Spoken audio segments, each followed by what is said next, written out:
வணக்கம்.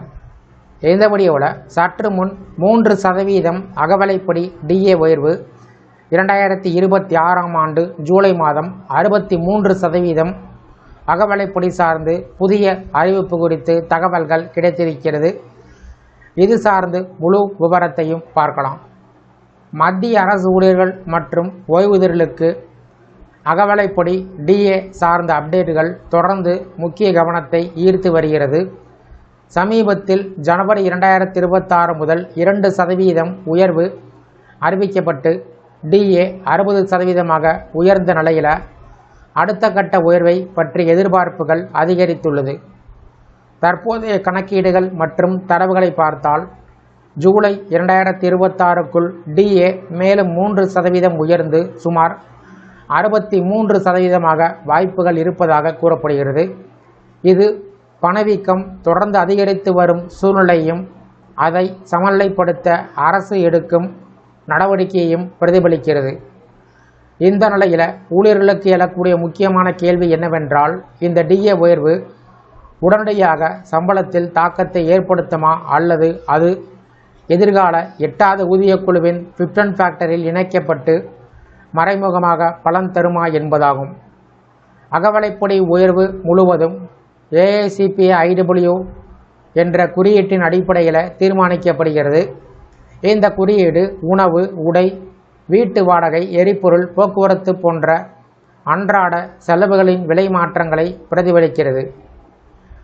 நாடு முழுவதும் பல நகரங்களிலிருந்து சேகரிக்கப்படும் உண்மையான விலை தரவுகளின் அடிப்படையில் இது மாதந்தோறும் வெளியிடப்படுகிறது. தற்போது இந்த AICPE குறியீடு தொடர்ந்து உயர்ந்து கொண்டிருப்பதால் டிஏவும் சீராக அதிகரித்து வருகிறது. கணக்கீட்டின்படி இந்த குறியீடு 62% அளவை தொட்டுள்ளதுடன் ஜூன் மாதத்திற்குள் 63% அளவை தாண்டும் என்று எதிர்பார்க்கப்பட்டு வருகிறது. இதன் காரணமாக ஜூலை மாத டிஏ உயர்வு சுமார் 63% ரவுண்ட் ஆஃப் செய்யப்படும் வாய்ப்புகள் அதிகம் இருப்பதாக கூறப்படுகிறது. இதன் மூலமாக டிஏ உயர்வு என்பது வெறும் அலவன்ஸ் மட்டுமல்ல, ஊழியர்களின் சம்பள உயர்வை தீர்மானிக்கக்கூடிய, நிர்ணயம் செய்யக்கூடிய முக்கிய கருவி என்பதை புரிந்து கொள்ளலாம். மேலும் டிஏ கணக்கீடு செய்வதற்கான ஃபார்முலா இங்கே குறிப்பிடப்பட்டிருக்கிறது. உதாரணமாக AICPE சராசரி 149 என்று வைத்துக்கொண்டால் டிஏ சுமார் 62% ஆகும். அதனுடைய பொருள் அடிப்படை ஆண்டான 2016 முதல் விலைகள் சுமார் 48 முதல் 49% உயர்ந்துள்ளதாக கருதப்படும். இந்த காரணத்தால் ஒவ்வொரு மாதமும் வெளியிடப்படும் AICPE தரவு ஊழியர்களின் வருமானத்துடன் நேரடியாக தொடர்புடையதாக மாறியிருக்கிறது. 6 மாதங்களுக்கு ஒருமுறை டிஏ திருத்தம் மேற்கொள்ளப்படுவதால் இந்த குறியீடு சம்பள உயர்வு மற்றும் ஓய்வூதிய உயர்வின் ரிமோட் கண்ட்ரோல் போல செயல்படுகிறது. இந்த நிலையில் 8வது ஊதியக்குழு அமல்படுத்தல் மிக முக்கியமான கட்டமாக பார்க்கப்பட்டு வருகிறது. அது அமலுக்கு வரும்போது தற்போதைய டிஏ 60% அடிப்படை ஊதியத்துடன் இணைக்கப்பட்டு புதிய அடிப்படை ஊதியம் நிர்ணயிக்கப்படும். உதாரணமாக ஒருவரின் அடிப்படை ஊதியம் ரூபாய் 20,000 என்றால் 60% டிஏ ரூபாய் 12,000 ஆகும். அதனை சேர்த்து புதிய அடிப்படை சம்பளம் 32,000 ரூபாயாக மாற்றப்படும். இதன் அடிப்படையில் புதிய ஃபிட்மெண்ட் ஃபேக்டர் மற்றும் சம்பள அமைப்பு தீர்மானிக்கப்படும்.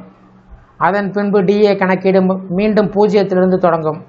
அதாவது டிஏ உயர்வு என்பது தற்போதைய சம்பள உயர்வை மட்டுமல்லாமல் எதிர்காலத்தில் கிடைக்கும் பெரிய ஊதிய மாற்றத்திற்கு அடித்தளமாக அமைகிறது. மொத்தத்தில் பார்த்தால் அகவிலைப்படி தொடர்ந்து உயர்ந்து கொண்டிருக்கும் வாய்ப்பு அதிகம். குறிப்பாக 8வது ஊதியக்குழு முழுமையாக அமல்படுத்தப்படும் வரையில் ஜனவரி 2027க்குள் டிஏ 65% அளவை தாண்டும் என்று கணிக்கப்படுகிறது. இதனால் டிஏ என்பது வெறும் பணவீக்கத்தை கட்டுப்படுத்தும் கருவி மட்டுமல்லாமல் எதிர்கால சம்பள அமைப்பை வடிவமைக்கும் முக்கிய அம்சமாக மாறியிருக்கிறது. அதனால்தான் தற்போது 1% டிஏ உயர்வு கூட அதிக முக்கியத்துவம் கிடைக்கிறது.